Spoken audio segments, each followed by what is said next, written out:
Allahumma salli wa sallim ala sayyidina wa habibina. Tak komen. Dengar yang kedua pura pula? Ya. Ya.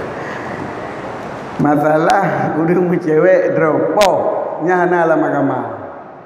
Cinuk na, tapi keputusan hakim.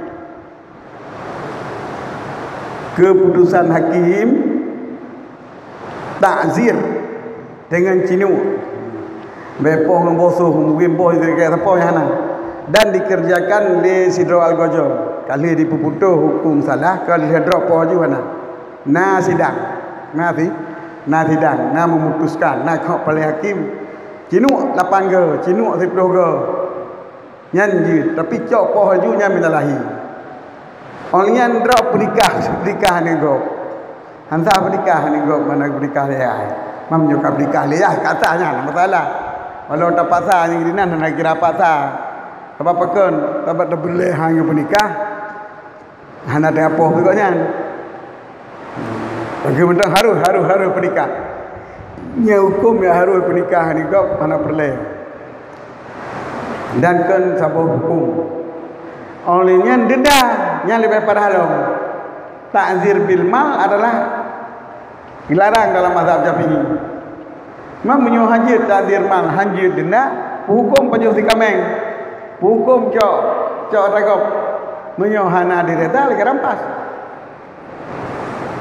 Ya hati-hati. Cuman nah urang pegang. Bila terpegat undang-undang lagi nyan di kampung, nah jalan dari muka oi. Menyolong mencewek itu, latih mati lung, kusi kameng tak boleh letak. Nyompan kata cewek itu kalau dem, yang kaji itu yo kadin nagap tentu kau oi, ikalim kau royan. Kapakat lagi nyo mau kapakat lagi nyo ada hukum menyo tapah urang iblang kena ngapam tertubuh kapakat lagi nyo pakat kau mendu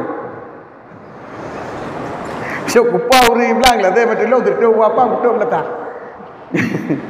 lah dia betul lontot apam tertubuh long terkau lah umlasa nyan kapu ilzam ro kau nak apa yang baik tadi nago dengan harta.